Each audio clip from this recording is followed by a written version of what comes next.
Proposed changes to Arkansas's Education Freedom Accounts program, raising concerns for some families who say the new rules could limit how they use that money. It's where we start tonight at 5. I'm Rolly Hoyt. Yeah, and I'm Journey Taylor. On Monday, state lawmakers advanced several revisions to the school choice program, including new limits on rollover funds and restrictions on certain extracurricular expenses. And supporters say the changes are needed. They'll provide more oversight over public dollars, while some parents and advocates are arguing could create new challenges for them spending that money.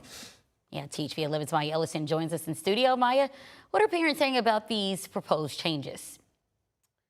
Yeah, well, state officials say they are already facing a binder thick with public comments like the one that you see right behind me. The overarching tone from parents is deep concern, arguing these revisions to extracurricular and sports guidelines strip away the very freedom the program promises.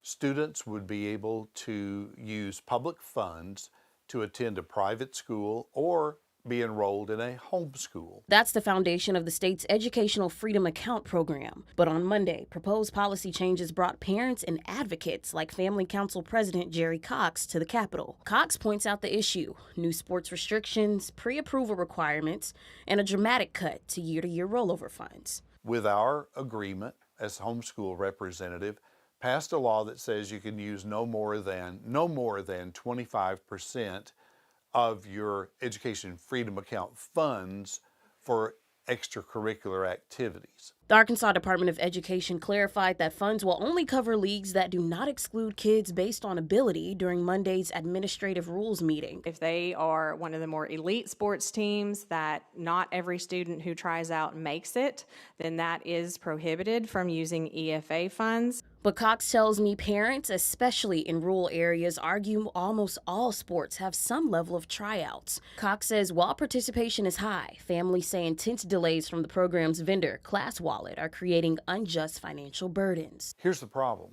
What used to take 2 to 3 weeks in reimbursement process is now, we're being told, takes 2 to 3 months. Now for Tiffany, she tells me her children are not homeschooled, but she still has questions of what changes are in place. Similar comments Cox knows all too well. They ask for definitions of terms like co-curricular course, and it talks about STEM background programs. Cox tells me hundreds of written complaints were submitted, but the Department of Education largely dismissed them, responding, quote, "comment considered, no changes made." I think the Department of Education is making a good effort. We would have liked to have seen the committee send the rules back to the department and say, sit down with the stakeholders, work all this out, and bring the rules back when you've made some sort of an agreement. Yeah, now Cox did share next steps with me. He says Monday's panel advanced rule changes, pushing the revisions to the state's Legislative Council. Now, if these rules are approved, he says the earliest they will go into effect is next month.